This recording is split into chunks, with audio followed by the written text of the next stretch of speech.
This review is of Lily's 45% semi-sweet style baking chips. They are stevia sweetened. They are fair trade. However, it is unclear specifically how much, because all it says here is fair trade cocoa and vanilla mass balance is used to match fair trade sourcing.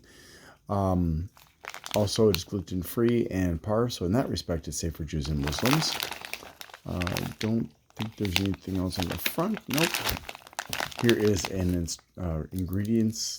recipe for their no sugar chocolate chip cookies, which I'm kind of curious about.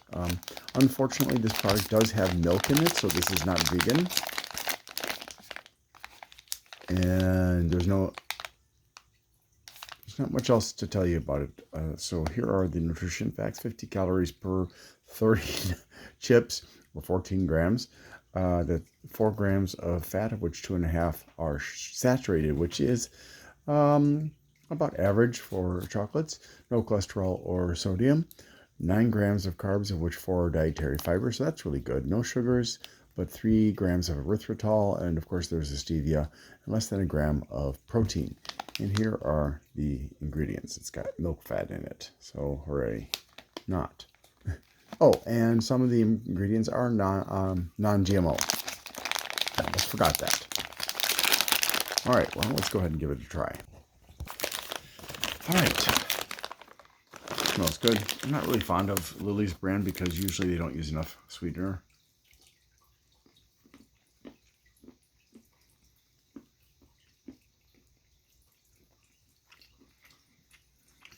Well,